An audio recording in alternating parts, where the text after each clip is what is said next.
ପ୍ରଧାନ ଶିକ୍ଷକ ଆଉ ବିଦ୍ୟାଳୟର ଏସ୍ଏମ୍ସି କମିଟିର ସଭାପତି, ଅନ୍ୟାନ୍ୟ ବିଦ୍ୟାଳୟରୁ ଆସିଥିବା ପ୍ରଧାନ ଶିକ୍ଷକ ଶିକ୍ଷୟିତ୍ରୀ, ଆସିଥିବା ବନ୍ଧୁମାନେ ତଥା ଶ୍ରଦ୍ଧେୟ ଏହି ବିଦ୍ୟାଳୟର ଛାତ୍ରଛାତ୍ରୀ, ହେଲେ ଯାହା ବି ହେଉ ଆଜିକାର ବିଦାୟକାଳୀନ ସଭାରେ ଯୋଗ ଦେବାର ସୁଯୋଗ ମିଳିଥିବାରୁ ମୁଁ ନିଶ୍ଚିତ ଭାବରେ ବିଦ୍ୟାଳୟର ଆୟୋଜନ କରିଥିବା ସମସ୍ତ ଶିକ୍ଷକ ଶିକ୍ଷୟିତ୍ରୀ ବନ୍ଧୁମାନଙ୍କୁ ତଥା ବିଶେଷ ଭାବେ ବେଶୀ ଶ୍ରେୟ ଦେବି ଆମର କାହ୍ନୁ ଭାଇକୁ ଆଉ ଆମର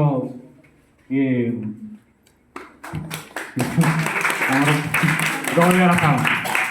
ତେଣୁ ସମସ୍ତଙ୍କର ତ ନିଶ୍ଚୟ ଅବଦାନ ନିଶ୍ଚିତ ଭାବରେ ଅଛି। ଆଉ ଏଠି ସବୁବେଳେ ବିଶେଷ କରି ଆମର ତୃପ୍ତି ଦିଦି ତଥା ଅନ ଦିଦିମାନଙ୍କର ମଧ୍ୟ ପୂର୍ଣ୍ଣ ଭାବରେ ସବୁବେଳେ ସହଯୋଗ ଥାଏ।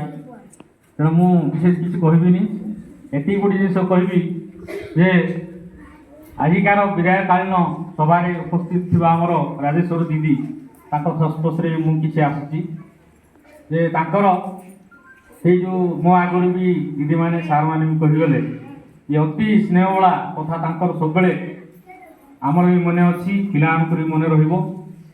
ତେଣୁ ଗୋଟେ ଜିନିଷ ଆଜି ଯଦି କହିବା ଦୁଃଖର ଦିନ ନାହିଁ, ମୁଁ କହିବି ଦୁଃଖର ଦିନ ନାହିଁ। କାହିଁକି ଗୋଟେ ଜିନିଷ ଚାକିରି କରିଛୁ ମାନେ ଆଜି ନହେଲେ କାଲିକି ଆମେ ବି ଅବସର ନେବୁ। ଦିଦିଙ୍କର ସମୟ ହେଇଗଲା, ସିଏ ବି ନେଲେ। ଆଉ ସବୁଠୁ ଭାଗ୍ୟବାନ ବୋଲି କହିବାକୁ ପଡ଼ିବ ଯେ ଏଇ ସ୍କୁଲରେ ଦୀର୍ଘ ଦିନ ରହିଲା ପରେ ଏଇ ସ୍କୁଲରୁ ସିଏ ବିଦାୟ ନେଲେ। ଆଉ ଯଦି ସେ କେଉଁଠିକି ବି ଯଦି ଟ୍ରାନ୍ସଫର ହେଇକି ଯାଇଥାନ୍ତେ ତାହେଲେ ଏଇ ସ୍କୁଲ ବୋଧେ ସେ ସୌଭାଗ୍ୟ ଆଉ ପାଇନଥାନ୍ତା। ତେଣୁ ନିଶ୍ଚିତ ଭାବରେ ଆମେ ଗର୍ବ ଅନୁଭବ କରିବା ତାଙ୍କରି ବିଦାୟକାଳୀନ ସଭାରେ ସମସ୍ତେ ଯୋଗ ଦେଇଥିବା ପାଇଁ। ଆଉ ଏତିକି ଯେ ଦୁଃଖ କରିବାର ସେମିତି କିଛି ବି ଆବଶ୍ୟକ ନାହିଁ। କାହିଁକି ନା ବର୍ତ୍ତମାନ ନା ପ୍ରଧାନ ଶିକ୍ଷକ ସାର୍ କହିବେ ଯେ ଦିଦି ଏଠି ସାଇନ୍ ମାରନ୍ତୁ, ନା ଘରୁ ବାହାରିଲା ବେଳକୁ ନାହିଁ ମୁଁ 6ଟାରେ ବାହାରିବି, 10ଟାରେ ବାହାରିବି କି 9ଟାରେ ପହଞ୍ଚିବି। ତେଣୁ ସେ ବର୍ତ୍ତମାନ ସମ୍ପୂର୍ଣ୍ଣ ଭାବେ এই ସରକାରୀ କାର୍ଯ୍ୟକଳାପରୁ ସେ ସମ୍ପୂର୍ଣ୍ଣ ଭାବେ ମୁକ୍ତ।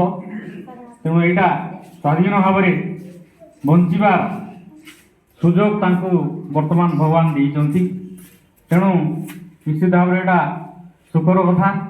ଆଉ ଦୁଃଖ ଏଥିପାଇଁ ଆମେ କରିବାନି ଯେ ଦିଦି ଚାକିରି ସିନା ବିଦାୟ ନେଲେ, କିନ୍ତୁ ତାଙ୍କର ସ୍ନେହବଳା କଥା, ତାଙ୍କର ଭଲ ପାଇବା, ତାଙ୍କର ଆନ୍ତରିକତା ଏଇ କୁନି କୁନି ପିଲାମାନଙ୍କ ପାଖରେ ତଥା ଆମର ଶିକ୍ଷକ ଶିକ୍ଷୟିତ୍ରୀମାନଙ୍କ ପାଖରେ ନିଶ୍ଚିତ ଭାବରେ ସେଇଟା ମନ ଭିତରେ ଛାପି ହେଇକି ଅଛି। ତେଣୁ ମୁଁ ଏତିକି କହିବି ଯେ ଦିଦିଙ୍କର ଆମେ ଯେତିକି ମାନେ ସହକର୍ମୀ ହିସାବରେ ବା ଷ୍ଟାଫ୍ ହିସାବରେ ଯେ ସବୁ ଅଛୁ ତାଙ୍କ ପାଖରେ ସବୁବେଳେ ସେଇ ଅନ୍ୟ ଟାଇମ୍ରେ ଯେମିତି ସ୍ନେହବଳା କଥାବାର୍ତ୍ତା କରୁଥିଲେ ସେଇ ଭାବଟା ସବୁବେଳେ ପାଇଁ ରହୁ। ଆଉ କଥାରେ ଅଛି ଯେ ବଚନେ ଦାରିଦ୍ରତା କେଉଁ, ବିପଦ କଥା ହେଇଗଲେ ଏମିତି କିଛି ପଇସା ବି ଦେବାକୁ ପଡ଼େ ନାହିଁ କି ବିଶେଷ କାହାର ଅଭାବ ବି ହେଇଯାଏ ନାହିଁ। ତେଣୁ ସେଇ ମାନେ ଲକ୍ଷଣଟା ତାଙ୍କ ପାଖରେ ସମ୍ପୂର୍ଣ୍ଣ ଭାବେ ଅଛି। ତେଣୁ ସମସ୍ତଙ୍କ ପାଖରେ ସେଇ ସ୍ନେହ ଶ୍ରଦ୍ଧା ରହୁ।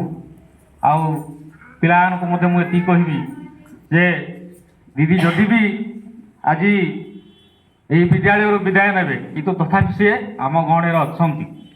ତେଣୁ ତୁମେ ମଧ୍ୟ ତାଙ୍କୁ ଯେଉଁଠି ବି ଦେଖ ସେଇ ଆମ ଦିଦି ଭାବିକିରି ତାଙ୍କୁ ସସମ୍ମାନ ତୁମେ ମଧ୍ୟ କଥାବାର୍ତ୍ତା କରିବ।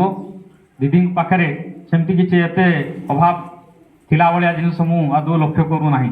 ତାଙ୍କର ସ୍ନେହ ଆଦର ତାଙ୍କ ପାଖରେ ସବୁବେଳେ ଭରପୁର ହେଇକି ଅଛି। ତେଣୁ ମୁଁ ମଧ୍ୟ ଏଇ ଜଷ୍ଟ 1.5 ବର୍ଷ ଏଇଠି ବିଦ୍ୟାଳୟରେ କାମ କଲା ପରେ ଯେ ମୋତେ ସବୁଠୁ ବେଶୀ ଖୁସି ଲାଗୁଛି। ଆଜି ବି ମୋର ମନେ ଅଛି ଆମର କାହ୍ନୁ ସାର୍ଙ୍କର ମୋବାଇଲରୁ ସାନ୍ଭି କ'ଣ ସୋନମ ଆଉ ବାବୁସାନ ମୋତେ ଫୋନ୍ କରିବି କହିଥିଲେ ଯେ ସାର୍ ଆପଣ ପଳେଇଲେ ଆଉ ଆସନ୍ତୁ ଗୋଟେ ଦିନ, କିନ୍ତୁ ଅବଶ୍ୟ ଦୁଃଖର କଥା ମୁଁ କଥା ରଖିକି କେବେ ଆସିପାରିନି, କାହିଁକିନା କାର୍ଯ୍ୟ ବ୍ୟସ୍ତତା ଭିତରେ ଅନେକ କିଛି ବ୍ୟସ୍ତ ହେଇକି ରହିବାକୁ ପଡ଼େ, ତେଣୁ ମୁଁ ଆସିପାରିଲି ନାହିଁ। ତାହା ବୋଲି ମୁଁ ସେ 3 ଜଣ ଖାଲି କହୁନାହିଁ, ସବୁ ପିଲାମାନଙ୍କୁ ମଧ୍ୟ ମୋର ଏବେ ବି ଭଲ ପାଇବା, ସେଇ ଶିକ୍ଷକ ହିସାବରେ ତାଙ୍କ ସହିତ ଯେଉଁ ପ୍ରକାରର ରହିବା କଥା ମୋର ଅଛି, ତମମାନଙ୍କର ମଧ୍ୟ ରହୁ। ଆଉ ଶେଷରେ ଏତିକି କହିବି ଯେ ଦିଦିଙ୍କର ପରବର୍ତ୍ତୀ ଜୀବନ ଭଲରେ କଟୁ, ଠାକୁର ତାଙ୍କର ଚଲାପଥ କୁସୁମିତ କରନ୍ତୁ, ଏତିକି କହି ମୋର ବକ୍ତବ୍ୟ ଶେଷ କରୁଛି। ଜୟ ହିନ୍ଦ।